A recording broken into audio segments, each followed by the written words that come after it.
Sari controversial director Ram Gopal Varma రైటింగ్లో Girikrishna Kamal direct చేసిన ఈ మూవీ మీద మొదటి నుంచి కూడా ఏమాత్రం బజ్ లేదు. మొదట్లో రామ్ గోపాల్ వర్మ కథ క్రియేటివిటీ మీద ఫోకస్ చేస్తే ఇప్పుడు ప్రోపగండా మూవీస్ మీద బి గ్రేడ్ మూవీస్ మీద ఫోకస్ చేసి తన ఉనికిని కోల్పోయాడు.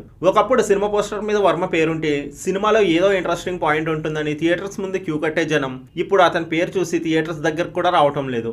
ఇక ఆరాధ్యదేవి సత్య యాదవ్ నటించిన ఈ మూవీ స్టోరీ ఏంటంటే, ఆరాధ్య ఇన్స్టాలో రీల్స్ చేస్తూ ఉంటుంది. ఇక కిట్టు ఫోటోగ్రాఫర్. అనుకోకుండా ఓసారి ఆరాధ్యని శారీలో చూసిన కిట్టు సైకోలాగా ఆరాధ్య చుట్టూ కుక్కలా తిరుగుతూ ఉంటాడు. ఇదే ఈ మూవీ స్టోరీ. ఈ మూవీ కోసం మెయిన్ గా చెప్పుకోవాల్సింది, ఈ మూవీకి కథ అందించిన రామ్ గోపాల్ వర్మతో పాటు డైరెక్టర్ గిరికృష్ణ గురించి. సినిమాలో ఏం స్టోరీ లేకపోయినా ఫస్ట్ హాఫ్ మొత్తం హీరోయిన్ ని శారీలో రకరకాల యాంగిల్స్ లో చూపిస్తూ ఫస్ట్ హాఫ్ ని చుట్టేస్తే, సెకండ్ హాఫ్ లో కిట్టు సైకో బిహేవియర్ తో మూవీని సాగదీసి సెకండ్ హాఫ్ ని కంప్లీట్ చేశారు. 2 hours 21 minutes రన్ టైం ఉన్న ఈ మూవీలో హీరోయిన్ ని గ్లామర్స్ గా చూపిస్తూ అర్థం పర్థం లేని సాంగ్స్ తో విసుగు తెప్పించారు. మూవీలో బీజిఎం తప్ప ఇంకేం బాగాలేదు.